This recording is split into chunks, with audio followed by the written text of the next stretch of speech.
Assalamualaikum warahmatullahi wabarakatuh. Waalaikumsalam warahmatullahi wabarakatuh. Selamat pagi, apa kabar semuanya? Sehat? Alhamdulillah sehat, Ibu. Ya, oke, menindaklanjuti hari ini materi perkuliahan kita adalah tentang standar nutrisi dari ayam pedaging. Nah, itu teman-teman sudah sangat familiar sekali dengan ayam pedaging, terutama apalagi di kampus kita ya.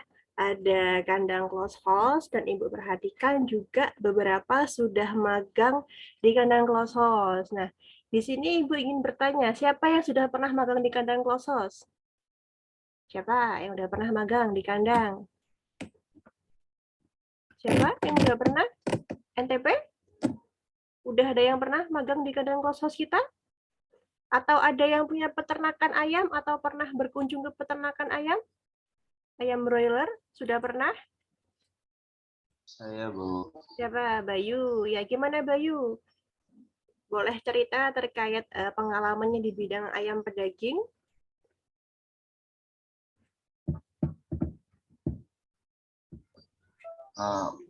Pengalaman saya sendiri sih untuk acara ketika sebenarnya itu di tempat saudara saya sendiri, Bu, acaranya kandang kososnya itu. Jadi ya seperti pemberian pakan itu menggunakan tidak secara ini lagi, Bu, tradisional lagi tapi modern gitu, udah semi modern. Kemudian pemberian pakannya pun memiliki beberapa tahap gitu, kayak starter itu pakannya harus seperti apa, kemudian fase itu ketika ayam sudah besar itu harus ganti pakan seperti apa, kemudian fase ketika mau panen itu pakannya harus apa, seperti itu, Bu.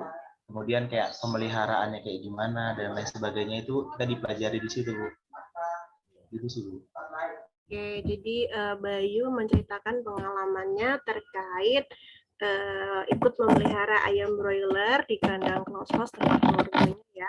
Ini adalah pengalaman yang menarik sekali buat teman-teman, apalagi di saat pandemi ini kita belum boleh ke kampus, tetapi Bayu sudah berusaha mencoba untuk belajar secara langsung di tempat saudaranya.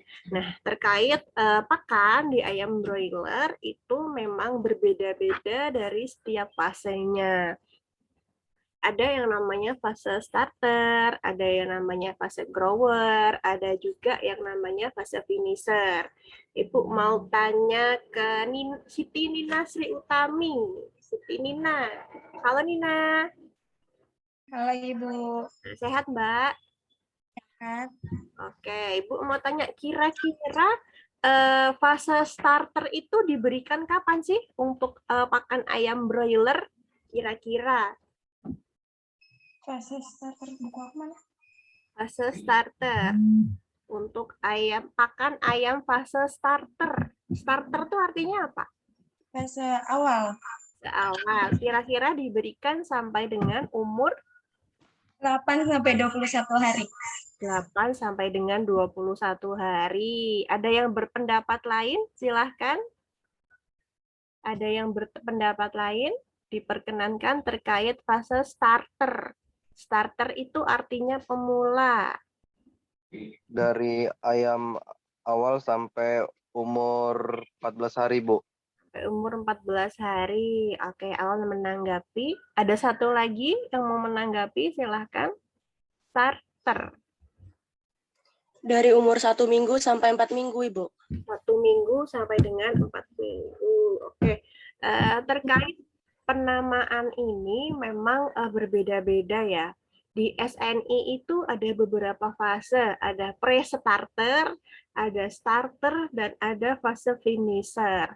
Tetapi beberapa strain unggas itu mereka langsung fase starter, fase grower, dan fase finisher. Tetapi sebenarnya sama untuk ayam pemula, dia sedang masa tumbuh dan masa akhir, itu hanya berbeda dari setiap namanya. Tetapi kalau yang kita kenal dari segi akademis, dimulainya adalah dari fase starter. Nah, yang namanya starter, start itu artinya awal atau pemula. Biasanya diberikan ketika ayam umur 0 DOC, day on chicken, sampai dia dengan umur 10 hari kurang lebih. Biasanya umur segitu ya. 7 hari sampai dengan 10 hari. Nah, lepas dari itu, dia akan masuk ke dalam fase grower. Nah, itu biasanya diberikan sampai dengan dia umur 20 hari. Dan terakhir untuk fase finisher itu 20 hari ke atas. Nah, lamanya masa pemberian ini sebenarnya tergantung dari masing-masing panduan. Jadi panduan SNI itu berbeda, nanti panduan dari masing-masing strain itu berbeda. Karena apa? Inilah keragaman dalam proses formulasi ayam broiler. Karena kan setiap strain punya fase sendiri-sendiri ya. Pasti nanti besok ke depan lagi itu tren pemberian pakan untuk ayam broiler itu pasti akan berbeda ya. Nanti pasti akan berbeda dan akan terus berkembang. Ibu harap nanti kalian juga mengikuti tren tersebut. Nah, kita akan sedikit mereview materi untuk kebutuhan nutrien di ayam pedaging. Sudah terlihat? Sudah Ibu. Sudah terlihat ya. Oke, ini adalah terkait materi ayam pedaging, ini aturan dari Ibu. Hari ini kita akan menyampaikan terkait penyusunan ransum unggas dengan berbagai bahan pakan. Lalu ini untuk penilaiannya nanti ada tugas individu, kemungkinan ada kuis dan ada juga ujian. Nah, ini untuk bahan bacaannya ya. Ada lesson and summer, SEI pakan, lalu ada guideline dari Roskop, Lohman, dan ada juga bacaan dari Bapak Nanung Denardono, ini pembimbing Ibu ketika S2. Tesis beliau ini sangat bagus sekali ya, tesis disertasinya sangat bagus terkait strategi nutrisi dalam meningkatkan kesehatan ususnya. Jadi teman-teman bisa baca di jurnal beliau atau di tesisnya akan Ibu share. Ini bagus banget bagaimana kita mengetahui peningkatan nutrisi dari si ayam broiler dengan berbagai cara dalam menghadapi pergantian antibiotik pada saat ini. Ini tentu sudah kita tahu semua ya, bahwasanya proses pencernaan ini tidak lepas dari yang namanya pH saluran pencernaan. Antara di mulut sampai dengan di usus halus itu pH-nya akan berbeda-beda. Ada yang masih ingat kenapa pH-nya berbeda-beda? Ada yang masih ingat pH-nya kenapa berbeda-beda? Bimo masih ingat kenapa pH antar saluran pencernaan berbeda-beda? Mau coba jawab, Bu? Ya. Karena enzim yang di tiap bagian itu berbeda-beda, Bu. Karena enzim yang di setiap saluran pencernaannya beda-beda. Ada lagi? Ayu mau menambahkan? Sama Bu, seperti jawaban Radin. Sama. Oke, yang lainnya ada yang mau menambahkan? Kenapa kok pH di setiap saluran pencernaannya berbeda-beda? Ada yang masih ingat? Selain untuk terkait enzim, ada yang lainnya? Untuk mencerna makanan bukan, Bu? Yang untuk mencerna makanan. Jadi memang kondisi pH di setiap saluran pencernaan itu akan berbeda-beda. Kalau kita perhatikan dari mulut sampai dengan di gizzardnya, itu pH-nya cenderung asam. Jadi kondisi asam inilah yang nantinya akan menentukan, oh ternyata dengan asam ini dia yang pertama kali adalah membantu melumatkan makanan. Bayangkan si asam ini kan biasanya banyak terdapat HCl ya di saluran pencernaan ini. Si HCl itu dia asam sekali. Kalau teman-teman pernah ke laboratorium, pernah melihat HCl itu ketetesan aja baju kita bisa berlubang, kulit kita bisa sedikit melepuh, dan bayangkan kalau itu ada di dalam tubuh ternak. Jadi otomatis si pakan yang masuk ke dalam tubuh juga akan dilumuri oleh si HCl itu, sehingga dia membantu untuk melumatkan partikel pakan ataupun ukuran pakan. Tapi ini kembali ya tergantung dari ukuran pakan tersebut. Nah, keuntungan berikutnya adalah dengan kondisi yang asam ini, dia mampu menggertakkan enzim-enzim pencernaan yang ada di saluran cerna. Ada yang masih ingat kira-kira enzim apa yang disekresikan dengan adanya si HCl itu? Enzim apa yang bisa disekresikan dengan adanya HCl di saluran pencernaan, terutama di lambung?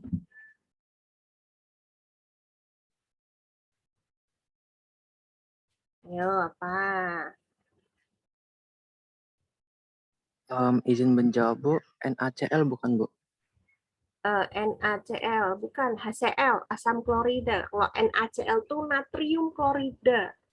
Kalau ini asam klorida. Izin menjawab, Bu. Hmm. Enzim yang berfungsi untuk melakukan pencernaan di dalam lambung itu enzim pepsin, bukan sih? Ya, dia juga si HCl ini sebenarnya juga menggertakkan beberapa enzim pencernaan. Salah satunya adalah enzim pepsin. Nah, pepsin ini merubah dia tuh berfungsi dalam mencerna protein pakan. Nah, jadi diunggas kan ini dia sangat sensitif ya kebutuhan nutriennya, terutama si protein dan si asam amino. Nah, kalau si HCl ini mensekresikan si enzim pepsin, maka diharapkan dengan adanya si pepsin ini, si protein yang termasuk dalam jumlah yang tinggi di bahan pakan, ini akan optimal untuk digunakan ataupun dicerna oleh tubuh unggas, sehingga nanti dia tingkat kecernaannya akan tinggi, seperti itu. Nah, untuk kondisi usus yang mendekati pH netral, kalau kita perhatikan di sini, dia karena apa? Karena di usus ini sendiri adalah terjadinya proses absorpsi sari-sari makanan ataupun zat-zat mikronutrien, sehingga nanti akan lebih mudah dicerna. Seperti itu ya. Ada yang mau ditanyakan terkait pencernaan ini? Cukup? Lanjut ya. Cukup, Bu. Nah, ini adalah salah satu bentuk bahan pakan yang banyak ditemukan di unggas. Jadi ini adalah struktur dari sebuah biji. Ini Ibu ambil dari jurnal Fortis Science tahun 2014. Di jurnal ini membahas spesifik terkait NSP dalam bahan pakan. Atau apa itu NSP? Itu non-starch polysaccharide. Nanti teman-teman silahkan diakses. Ini linknya ada di PowerPoint ini ya. Nanti Ibu kasih dari jurnal Fortis Science volume 93 halaman 238 sampai 2393. Di jurnal ini mengupas tuntas bagaimana NSP dalam bahan pakan itu berada. Nah, dari struktur suatu biji, ternyata tidak semuanya bisa dimanfaatkan oleh si ternak. Kenapa? Kalau kita lihat bagian biji dari suatu biji-bijian ataupun serealia, misalnya jagung, ataupun sorghum, ataupun yang lainnya, itu biasanya cenderung memiliki bagian yang lebih keras bila dibandingkan dengan bagian yang dalamnya. Nah, kira-kira kenapa? Kok bagian yang di luar itu dia lebih keras daripada bagian yang di dalamnya? Kenapa? Kenapa bagian di luarnya itu lebih keras dan itu sulit tercerna bila dibandingkan dengan bagian di dalam biji? Kenapa? Coba diperhatikan di gambar struktur biji ini. Kenapa? Kenapa di bagian luarnya cenderung lebih susah dicerna bila dibandingkan dengan di bagian yang di dalam? Coba diperhatikan dari gambar ini, teman-teman ya. Di bagian luar itu ada apa aja? Coba ayo, di bagian luar biji itu ada apa aja? Ada selulosa, Ada selulosa, terus lignin, lignin, silan, silan, insolub DF, Bu. deterjen fiber, ada juga beta glukan. Jadi bagian-bagian yang disebutkan oleh Ayu tadi itu adalah bagian yang sulit dicerna atau insoluble digestible fiber ya. Dan dia juga memang terdapat di bagian biji, terutama di bagian kulitnya atau areolnya. Nah, lalu kalau kita bandingkan dengan bagian dalamnya, di bagian dalamnya ada apa nih Bimo gambarnya nih berdasarkan gambar? Di situ ada aleonol hilain, testa, tube cell, cross cell, sama outer perisarp. Oh, kalau ini bagian ininya, masih bagian dindingnya. Yang ini, yang putih-putih ini, Bimo. Ini bagian apa? Ada apa aja? Di starch endoplasm, endosperm. Itu ada starch, protein, very little DF atau primarily soluble silane and beta glucan. Terus ada di gemnya itu ada 2, yaitu scutellum dan embryonic axis. Iya, jadi ini ada 2 sisi, yaitu bagian yang sulit tercerna atau insoluble detergent fiber, ada juga yang mudah dicerna, yaitu bagian starch endosperm. Nah, di bagian ini terdapat yang namanya starch atau pati, ada protein, dan sedikit sekali ditemukan kelompok silan ataupun beta glukan. Padahal kita tahu nih, sama-sama tahu, kalau pakan unggas yang mudah dicerna adalah bagian apanya? Yang dibutuhkan Pati bukan, Bu. Iya, bagian pati. Jadi memang di struktur biji ini bagian yang banyak ditemukan adalah polisakarida heksosan. Nah, ada selulosa, ada dextrin, ada glikogen, ada inulin, ada pati, dan masih banyak bagian lainnya lagi ya. Tetapi yang paling dibutuhkan oleh ternak unggas adalah si patinya ini sendiri. Dan dalam proses pencernaannya ini dibantu oleh enzim-enzim karbohidrasa pankreatik untuk mengubah menjadi gula-gula sederhana yang mudah diabsorpsi. Nah, biasanya dalam bentuk glukosa. Sampai sini ada yang mau bertanya? Ada yang mau bertanya sampai sini? Sudah paham terkait saluran pencernaan dan struktur biji dari biji tersebut? Cukup jelas? Cukup, Bu. Cukup, kita lanjut ya.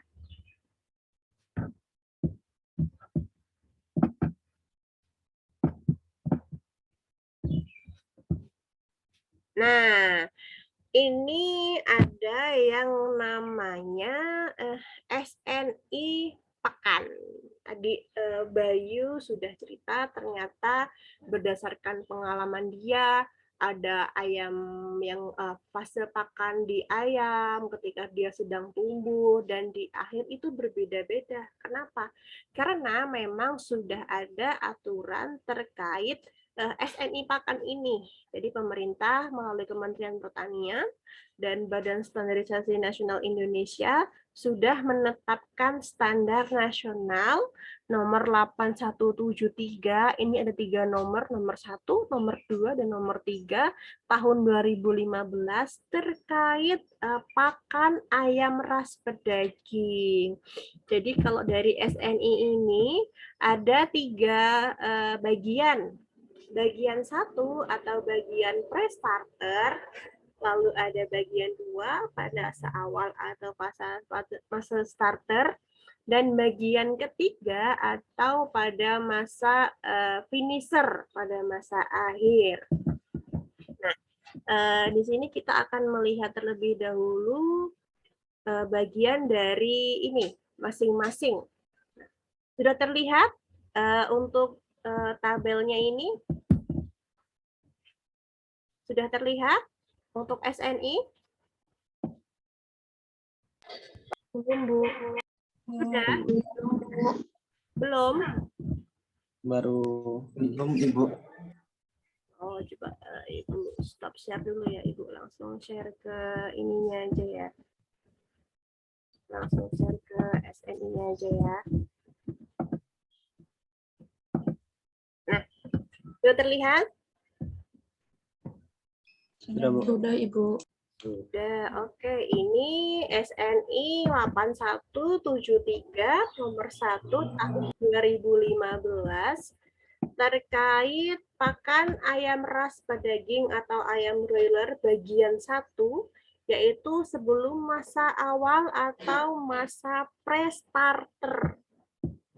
Nah, kita ke bawah untuk mengetahui SNI ini. Ini untuk hak ciptanya dari BSN.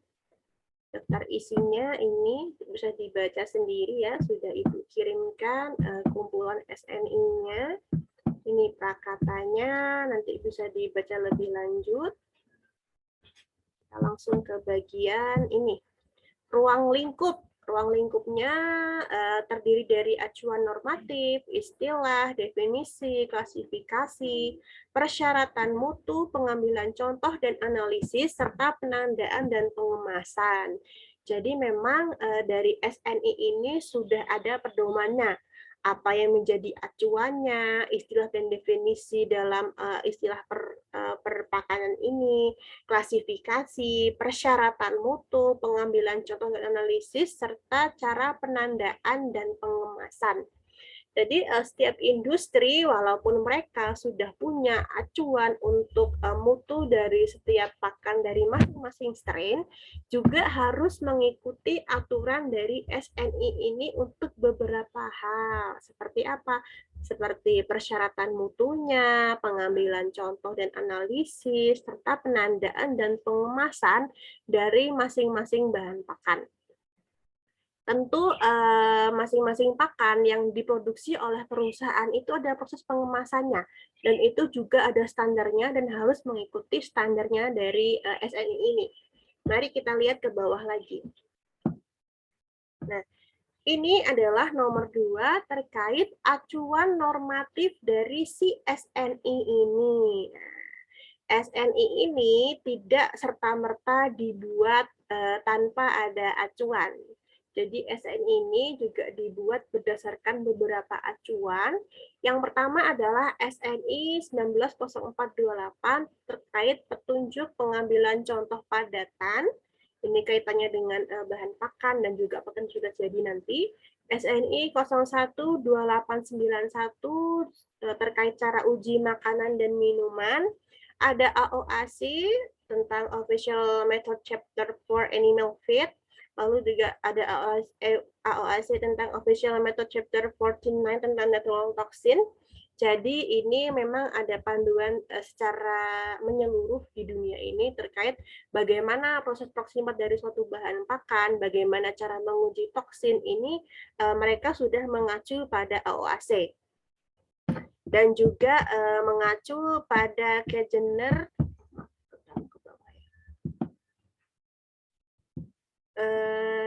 Kajaren tentang Manual of Feed Microscopy and Quality Control dari ASA and US Joint Council. Nah, teman-teman nanti bisa dibaca acuan normatifnya seperti apa. Kalau di SNI ini hanya penjelasannya saja. Nah, kita langsung ke bawah lagi. Ada istilah dan definisi, Ibu yakin sudah paham semua ya, apa itu pakan, apa itu bahan pakan, pelengkap, dan seterusnya. Ibu yakin sudah hafal, sudah tahu lah ya klasifikasi, sudah tahu juga untuk imbuhan. Nah, yang dipentingkan Ini adalah tabel ini, yaitu tabel persyaratan mutu untuk pakan ras pedaging masa pre-starter. Kita mendalami ini dulu ya. Nah, di sini untuk kadar air maksimal 14%. Nah, protein kasar minimal 22%. Untuk asam amino ini kurang naik ya. Ini seharusnya lisin 1,3, ini nanti ini kurang naik aja. Untuk lemak minimal 5, serat kasar maksimal 4, abunya 8, kalsiumnya 0,8 sampai dengan 1,1. Lalu ada fosfor total, ada dengan enzim fitase, ada juga tanpa enzim fitase, ada juga energi metabolis dan aflatoksin total. Nanogram per kilogram. Nah, Ibu pengen bertanya nih, sebenarnya kenapa sih kok aflatoksinnya harus diuji juga? Kenapa aflatoksinnya harus diuji? Ada yang ingin membantu menjawab? Kenapa kok di SNI pekan aflatoksinnya selalu diuji? Kenapa? Lutfia Hasanah. Lutfia, kenapa kok aflatoksinnya harus diuji? Kira-kira ada apa di aflatoksin itu, Mbak?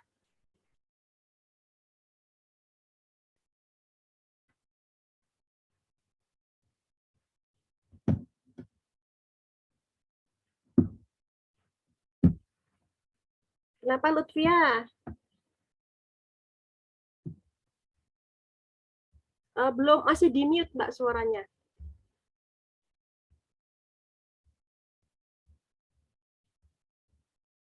Atau ada yang lainnya? Kenapa aflatoksinnya harus diuji? Aflatoksin itu termasuk apa? Senyawa, Bu. Senyawa apa? Aflatoksin adalah kelompok Halo, suaraku kedengeran nggak ya, Bu? kedengeran. Gimana? Lutfia mau menjawab? Silakan.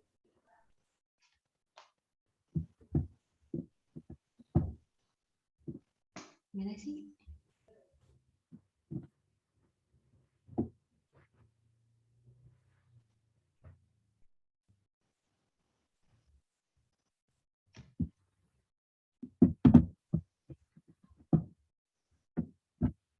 Gimana Lutfia mau menjawab?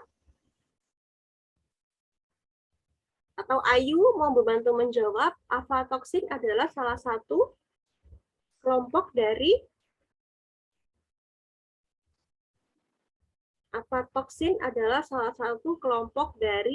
mikotoksin. Nah, dia adalah salah satu kelompok jamur yang menghasilkan toksin. Nah, nanti bisa dibuka kembali ya di buku bahan pakan atau di jurnal-jurnal terkait aflatoksin. Jadi aflatoksin ini memang menjadi sebuah momok di bahan pakan.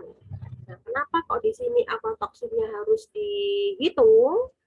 Kenapa? Kira-kira kok toksinnya sampai diperhitungkan? Kenapa nggak toksin yang lainnya? Gitu.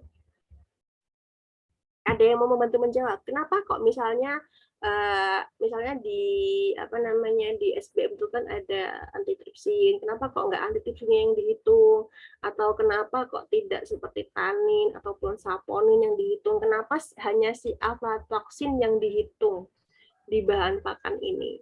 Kenapa? Izin menjawab, Bu. Izin menjawab, Bu. Ini siapa yang mau menjawab ini? Siapa yang mau menjawab? Tadi ada 3 suara. Silahkan yang mau menjawab. Dari yang Mas dulu. Gimana, Bu? Dari yang Mas dulu tadi siapa? Fikri ya? Apa suaranya siapa tadi? Ya, Fikri mau menjawab gimana? Kenapa aflatoksin harus dihitung? Kenapa aflatoksin ini harus dihitung, Bu, dalam ini? Karena sifat aflatoksin ini kan sebagai senyawa, ya, Bu. Jadi dalam pengolahan makanan ini, jika kita menghitung aflatoksin dalam pengolahan itu akan membantu kestabilan dalam pengolahan makanan agar lebih tahan selama pengolahan makanan tersebut. Oke, itu untuk makanan. Kalau kita kan bahasnya pakan ya, Fikri ya. Makanan dan pakan itu agak sedikit berbeda. Yang lainnya, tadi ada suara mbak-mbak yang ingin menambahkan. Silahkan. Izin menjawab, Bu. Ya. Karena alfa-toksin ini termasuk golongan senyawa yang sifatnya ini karsinogenik, genotoksik, atau hepatotoksik itu terdapat pada manusia. Jadi kalau pada hewan itu bersifat nefotoksik, Bu, karena bisa menyebabkan fungsi gangguan pada metabolismenya, kemudian absorpsi lemaknya, penyerapan unsur mineralnya, dan bisa menyebabkan perdarahan, memar, atau kerusakan kromosomnya, Bu. Oke, jadi ini suaranya siapa? Anissa, Bu. Bisa. Oke, ada yang lainnya lagi atau sudah cukup? Cukup ya, Ibu runutkan. Jadi memang aflatoksin adalah salah satu senyawa toksin. Dia kelompok mikotoksin yang berasal dari kelompok jamur. Dan kenapa di pakan unggas ini harus dihitung? Karena si aflatoksin ini memang dia mudah tumbuh sekali di setiap bahan pakan, terutama di kelompok serealia, di biji-bijian. Sedangkan basic dari pakan unggas itu adalah kelompok biji-bijian atau kelompok serealia, sehingga perlu diperhitungkan untuk penentuan kadar maksimalnya. Karena apa? Karena sama yang dijelaskan oleh Andini tadi, si aflatoksin ini dia juga bisa tertinggal ditanam di produk hasil ternak, dan itu kalau dikonsumsi manusia bisa berbahaya sekali ya. Jadi itu pentingnya kenapa aflatoksin harus dihitung dalam standar pakan. Dan ke bawah lagi ini untuk analisis ada pengukuran bom kalorimeter, untuk energi metabolis, untuk analisis proximat menggunakan metode AOAC, untuk analisis aflatoksin juga menggunakan AOAC, untuk analisis fisik menggunakan metode dari manual of feed microscopy and quality control. Nah, ini untuk penandaan. Jadi biasanya kalau di karung pakan itu ada beberapa label, nanti bisa dilihat di label tersebut ada nama dan seterusnya ya, itu dibaca selengkapnya. Dan pengemasannya. Biasanya pengemasnya dalam bentuk ukuran 50 kg ataupun 100 kg. Nah, sampai sini ada yang mau bertanya? Cukup? Nah, kalau cukup kan tadi sudah Ibu jelaskan ada 3 SNI ya. Untuk ayam pedaging, silahkan saudara join breakout room-nya sesuai dengan kelompoknya masing-masing. Nanti silahkan didiskusikan dengan antar kelompok apa yang menjadi perbedaan dari ketiga SNI tersebut. Ibu kasih waktu sampai dengan jam 9 ya. Silahkan join dengan room masing-masing. Di antar kelompok bisa didiskusikan apa yang menjadi perbedaan dari ketiga SNI tersebut. Silahkan join room-nya di breakout rooms. Nah, setelah itu nanti jam 9 kita kembali ke room utama untuk mendiskusikan perbedaan dari ketiga SNI tersebut. Silahkan.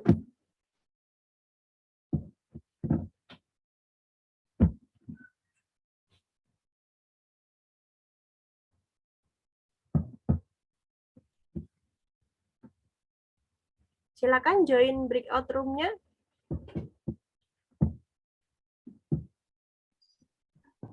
Maaf, Bu.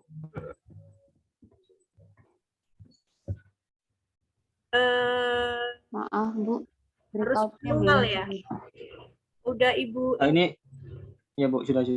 ya. Sudah. Silakan pilih room sesuai dengan ininya.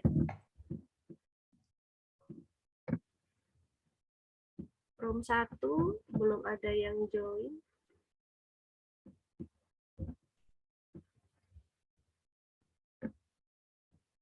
Nanti silakan dicari perbedaan dari masing-masing ini ya.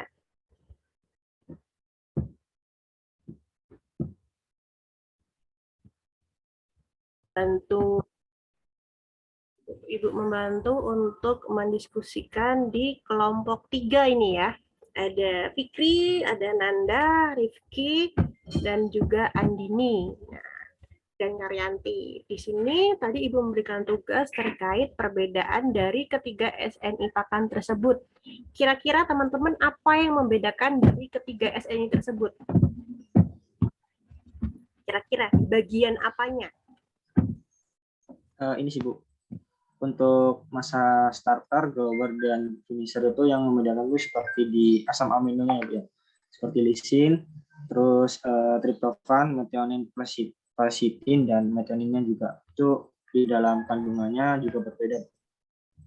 Oke, berarti yang membedakan adalah di bagian persyaratan mutu dari masing-masing ininya ya, masing-masing fasenya ya. Kalau dari segi deskripsi dan seterusnya itu cenderung sama.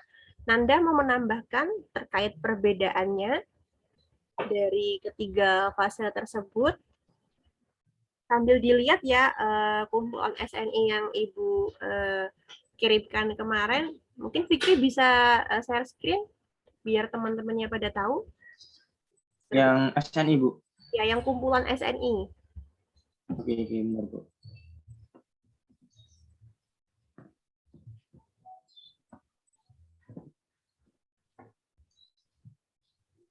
Sebentar Bu. Ya, jadi memang benar yang disampaikan oleh Fikri, yang terlihat sangat terlihat sekali adalah perbedaan dari si asam aminonya. Silakan Bu ya. Belum. Belum ya. Nah, baru kelihatan. Oke.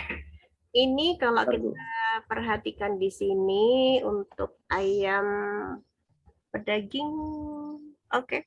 Starter langsung finisher dia ya. Yang pre-starter nggak ada di sini ya. Pre-starter yang tadi ya, yang nomor 9, 10. Kita fokus ke nomor 9, 10. 10, 11, mohon maaf. 10, 11 ya, yang pre-starter yang tadi ya, di sini tidak ada. Untuk nomor 10, 11, kalau kita lihat, Mas, berarti PK-nya yang di atasnya itu ya. Kalau di sini, kalau yang kita lihat, yang terlihat sekali berbeda adalah yang pertama kandungan proteinnya. Ya kan, ini 19, ini 18, terus lalu juga di sini lemaknya bertambah. Untuk kadar air dan abunya tetap sama ya, CA-nya sama, P totalnya sama, P tersedianya juga masih sama, energinya sama, lisinnya dia mulai turun, lalu methioninnya juga turun, dan methylcysteine dan tokopnya juga mulai turun. Jadi memang yang mulai menurun adalah si asam amino dan si proteinnya. Jadi semakin bertambahnya usia, memang asam amino dan proteinnya akan berkurang, tetapi dia energinya akan bertambah. Ini ada yang mau menambahkan lagi terkait perbedaannya ini? Perbedaan dari... Izin menjawab, Bu. Ya, perbedaannya itu tentang pemberian pakannya. Ya, dilanjutkan.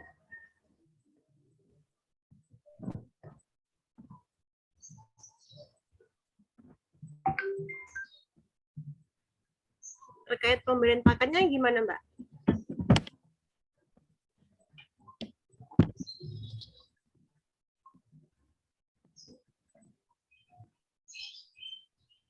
Pemberian pakannya bagaimana? Izin menambahkannya Bu ya. Iya, gimana Mas? Mungkin pada saat pemberian pakan, contohnya pada saat pemberian pakan pada awal starter itu sekitar 8 sampai 20 hari yang tadi saya sebutkan. Kemudian untuk mungkin perbedaan lagi, pemberian pakan pada saat grower itu berapa hari, dan pada saat finisher juga itu berapa hari gitu perbedaannya.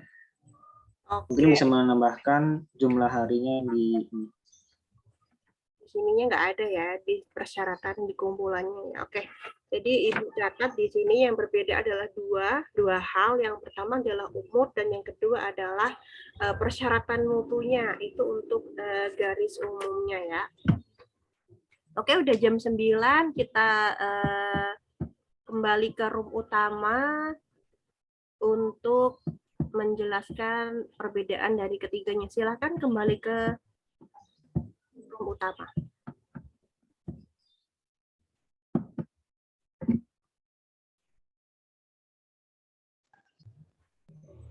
Oke, sudah jam 9 dan sudah berarti kita kembali ke room utama.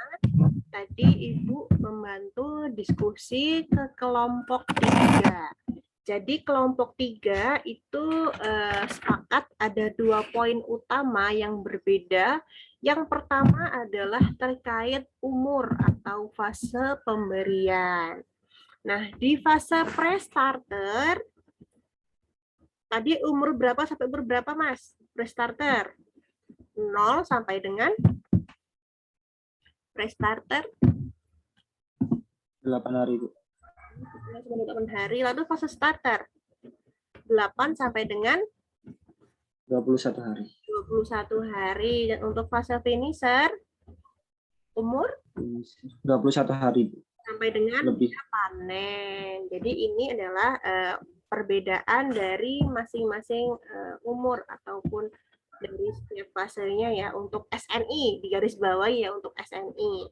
Lalu berikutnya yang terlihat berbeda adalah di bagian persyaratan mutunya. Nah, Ibu mau minta pendapat kelompok 1 coba. Kelompok 1 dari hasil diskusinya apa yang terlihat berbeda dari ketiga fase tersebut? Kelompok 1, silahkan. Kelompok 1. Kelompok 1 ada siapa saja anggotanya? Kelompok 1. Silakan kelompok 1.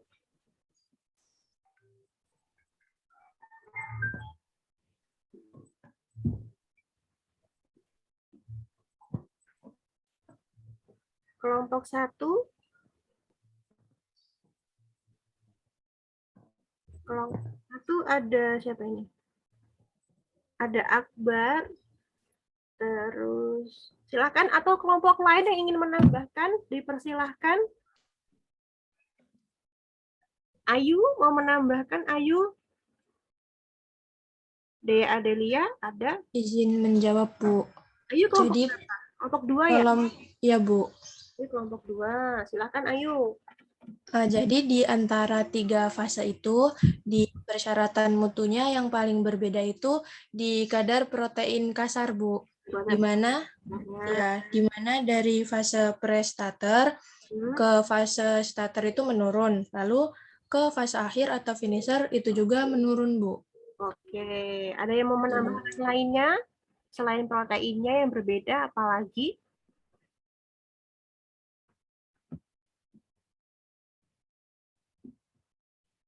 Agil mau menambahkan, Agil, kenapa? Apa yang berbeda dari setiap ketiga fase tersebut? Memang yang terlihat berbeda ada di 2 poin ya, di umur dan di persyaratan mutu. Terkait mutu ini terutama protein, ada lagi yang mau menambahkan apa yang berbeda lagi? Silahkan, Bimo mau menambahkan apa yang berbeda dari ketiga fase ini?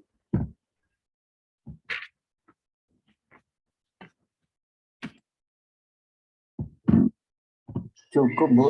Cukup, Bimo, kelompoknya Bimo cukup. Oke, ada lagi tadi kelompoknya Fikri mau menambahkan nggak? Selain umur, terus mutu, tadi protein. Tadi juga kalau nggak salah Andini menjelaskan adanya penurunan dari kebutuhan asam amino ya tadi ya, kelompoknya Fikri ya. Jadi memang selain protein kasar, si asam aminonya antar fase juga cenderung turun. Kenapa? Karena di fase awal itu ada yang namanya penambahan jumlah sel atau namanya dia hiper apa? Kalau penambahan jumlah sel? Hipertrofi. Jadi di fase starter ini adalah pembanyakan atau peningkatan jumlah sel. Sehingga untuk meningkatkan jumlah sel ini, dia butuh protein dan asam amino dalam jumlah yang lebih tinggi. Nah, ketika dia sudah memasuki masa grower, maka dia proteinnya akan turun. Kenapa? Kalau dia protein cukup tinggi, nanti proteinnya tidak akan optimal digunakan untuk pertumbuhan. Nah, di sini yang meningkat adalah energi metabolis. Jadi protein dan asam amino meningkat, tetapi energi metabolisnya dia meningkat. Kenapa? Karena dengan bertambahnya usia ini, dia aktivitasnya semakin banyak, dia juga butuh energi untuk pertumbuhannya, untuk gerak, untuk aktivitas, untuk melawan stres yang ada di lingkungannya, sehingga dibutuhkan energi yang jauh lebih besar kalau dibandingkan dengan fase awalnya. Nah, ada yang mau bertanya atau menambahkan lagi di sini dari perbedaan antara fase starter, terus fase grower ataupun fase finisher? Ada yang mau menambahkan?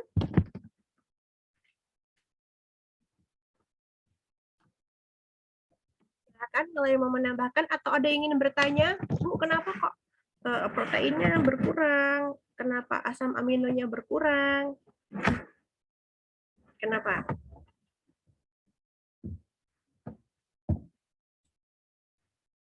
Kenapa? Izin bertanya, Bu. Iya, Rizky gimana? Gini, Bu.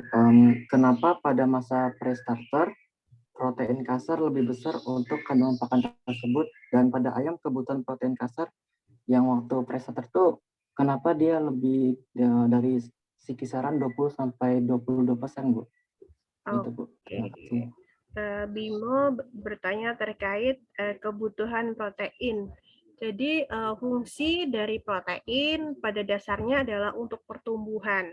Dan di protein ini yang dibutuhkan adalah si asam aminonya.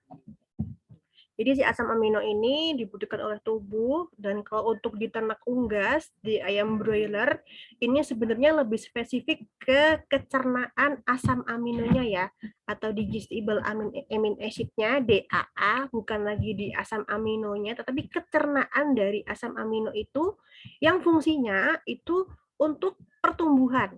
Nah, jadi karena dia fase awal, tadi sudah Ibu jelaskan dia mengalami yang namanya hipertrofi atau perbanyakan jumlah sel, sehingga nanti diharapkan ketika dia sudah memasuki fase grower dia akan terjadi pembesaran sel. Disinilah dibutuhkan yang namanya banyak protein untuk menambahkan jumlah sel, ya. Jadi memang di masa awal ini untuk memperbanyak jumlah sel yang ada di tubuh dibutuhkan protein dalam jumlah yang cukup banyak. Bahkan itu ada beberapa strain juga yang menjelaskan kalau protein itu dibutuhkan sampai dengan 23 ataupun 24%. Nah, tadi kan kalau di SNI minimal 22% ya. Ada juga beberapa strain itu yang memacukan standar kebutuhannya adalah sekitar 23% atau di atasnya. Seperti itu. Jadi itulah pentingnya karena untuk di fase awal yaitu fase hipertrofi untuk penambahan jumlah sel dalam tubuh ternak. Selain itu juga protein itu kan berfungsi untuk sistem tubuh ya, untuk sistem imun tubuh yang terbaik itu dengan protein. Kenapa? Kalau di fase awal itu biasanya kondisi imun tubuh ayam itu cenderung rentan. Dia mudah sakit, dia pasti mudah terinfeksi dan lain sebagainya. Nah, dengan adanya protein yang tinggi ini diharapkan mampu untuk memberikan sistem imun tubuh di tubuh dia yang jauh lebih baik.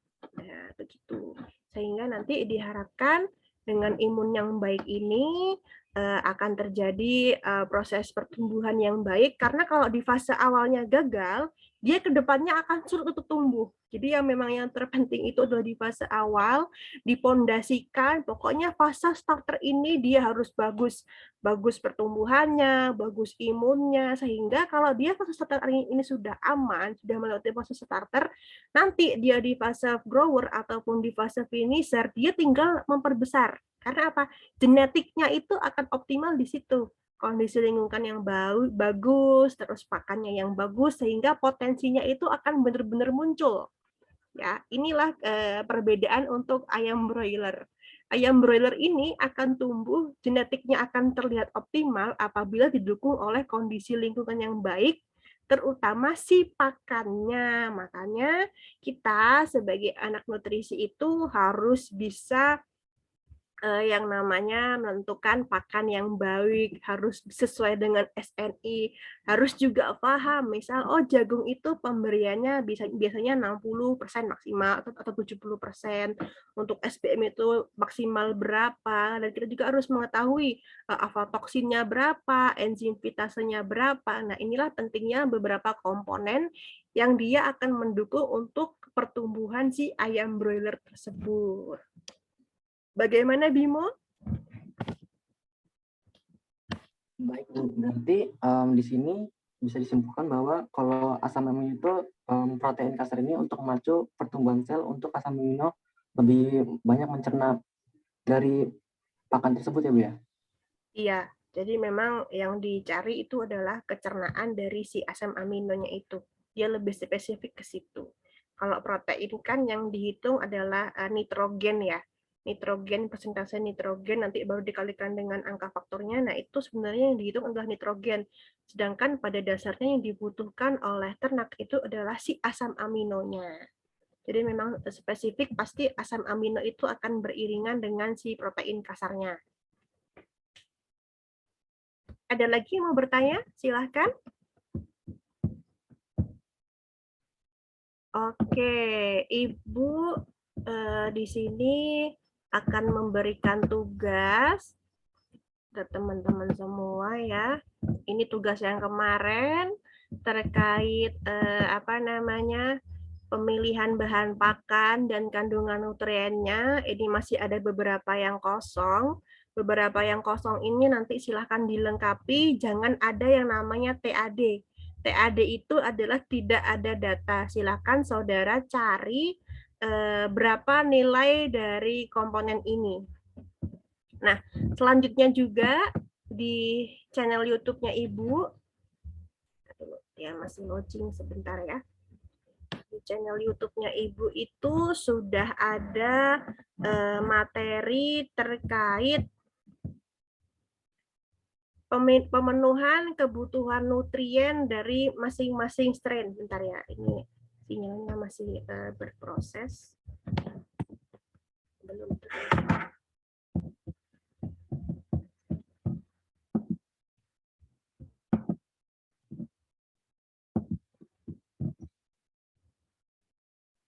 Nah, di channel YouTube-nya Ibu, teman-teman udah punya semua kan ya? Channel YouTube-nya Ibu ya, udah tahu semua ya? Nah, tinggal klik namanya Ibu. Ini sudah Ibu buat dari setahun yang lalu untuk YouTube ini. Di khusus playlist nutrisi unggas, di playlist nutrisi unggas itu sudah ada beberapa materi. Sebentar, sinyalnya kurang bagus.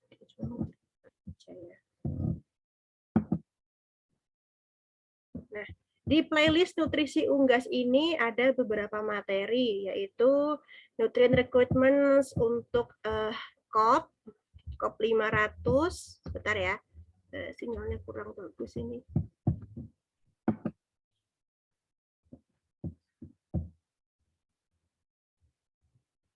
Ada nanti sambil nunggu sinyal, itu ada specification nutrition untuk ayam. Nah, ini di playlist nutrisi unggas ini kita buka. Apa ya sinyalnya? Nah, di sini ada performance untuk COP 500, ROS 308, ROS 708. Galaxy A Note 3S. Bosan, hello awesome. Memori 64 GB, simpan ribuan momenmu. Awesome triple kamera, gambarnya wow. Awesome prosesor, awesome battery. Samsung Galaxy A Note 3S cuma sejutaan. Sorry, ada iklannya. Oke. Oh, Ibu ulangi ya. Jadi di sini sudah ada untuk note requirements dari masing-masing strain. Ada COP 500, ROS 308, ROS 708.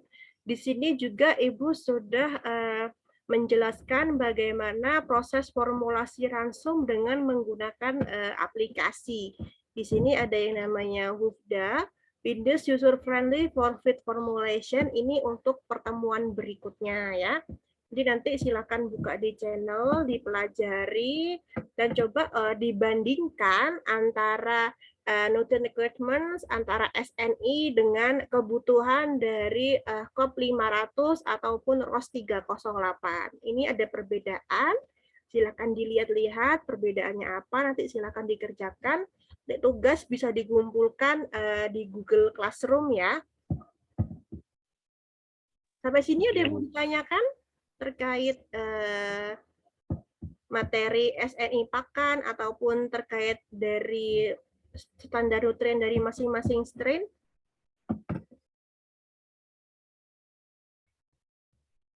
Mohon maaf Ibu, tadi suaranya di sini putus-putus. Untuk tugasnya tadi apa aja ya Bu? Untuk tugasnya adalah, kan di YouTube Ibu itu sudah ada penjelasan terkait standar nutrien dari masing-masing strain.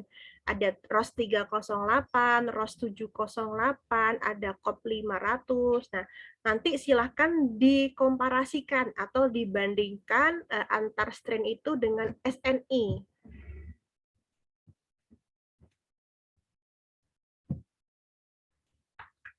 Itu Ayu. Baik Ibu, lalu untuk tugasnya diketik atau bagaimana ya Bu? Diketik saja. Diketik lalu dikumpulkan di Google Classroom ya Bu? Iya, di Classroom kita. Atau Pak Rudi ada Vclass nggak? Ya, ada Vclass Pak Rudi ya? Pak Rudi belum ngasih ini Bu, link Vclass ya, jadi dari awal kita orang nggak tahu Bu. Oke, udah ada Vclass tapi belum dikasih linknya ya? Iya Bu. Pakai Google Classroom aja ya. Baik Ibu, terima kasih. Sama-sama. Oke, jadi hari ini kita sudah belajar tadi terkait sistem saluran pencernaan unggas, lalu bagaimana dari suatu biji itu ada bagian apa saja, itu semua Ibu ambil di jurnal Poultry Science ya, tahun 2014. Nanti teman-teman bisa download, bisa baca lebih lengkap di jurnal tersebut, apa itu NSP dalam pakan, lalu berapa sih sebenarnya NSP dari setiap bahan pakan, kecernaannya berapa, itu lebih lengkap, nanti silahkan dibaca-baca ya di rumah untuk pengetahuan lebih lanjut. Nah, tadi juga kita sudah membahas terkait perbedaan kebutuhan nutrien, lalu perbedaan dari SNI pakan ya, ada perbedaan dari segi umur dan dari juga terkait mutunya. Dari segi umur antara fase pre-starter, starter, dan fase finisher itu berbeda, dan ternyata kalau diperhatikan lagi juga berbeda di bagian persyaratan mutunya, terutama di protein, di asam amino, di energi, ada juga kalau lebih detail lagi itu sebenarnya aflatoksinnya juga berbeda sedikit sekali, sekitar 10 ppb. Nah, itu untuk pelajaran hari ini, untuk materi hari ini. Ada yang mau ditanyakan? Cukup? Bu, saya mau nanya Bu. Ya, Radin. Jadi kan kemarin yang di apa sih namanya untuk data yang tentang bahan pakan itu kan ada yang tanda-tanda tuh yang kayak misalkan bungkil kedelai itu ada 4 macam, misalkan ada yang bintang 1, terus ada yang bintang 2, terus bintang 3 itu maksudnya bagaimana Ibu? Kalau perbedaan antar bintang itu sebenarnya berbeda referensinya saja. Tapi kalau sebenarnya ada SNI terkait SBM, Nah, di SNI itu antara mutu 1, mutu 2, dan mutu 3 itu sebenarnya berbeda Mas proteinnya. Tetapi kalau yang Ibu baca lagi di bukunya Bu Farida itu, di situ yang membedakan hanya referensi yang digunakan. Tapi kalau Radin browsing di Kementerian Pertanian di bagian SNI Bungkil Kedelai, itu di Bungkil Kedelai itu ada beberapa mutu, mutu 1, mutu 2, dan mutu 3. Nah, itu yang terlihat sekali berbeda adalah protein kasarnya, gitu ya. Ya Bu, terima kasih Bu. Sama-sama. Ada yang mau ditanyakan lagi, silakan sebelum kita closing.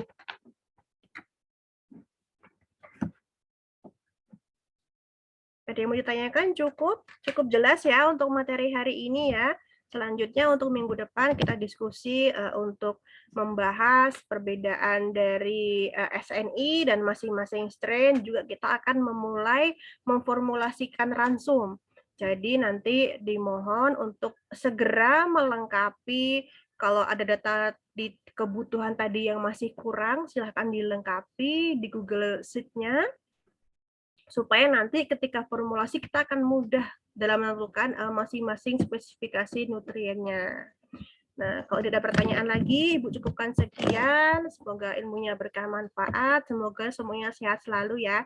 Kita ketemu lagi minggu depan. Ibu akhiri. Wassalamualaikum warahmatullahi wabarakatuh. Waalaikumsalam warahmatullahi wabarakatuh.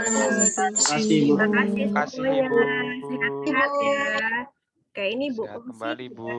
Oke, terima kasih atas bantuannya. Nanti silakan Sama-sama, Ibu. buka di YouTube-nya ya.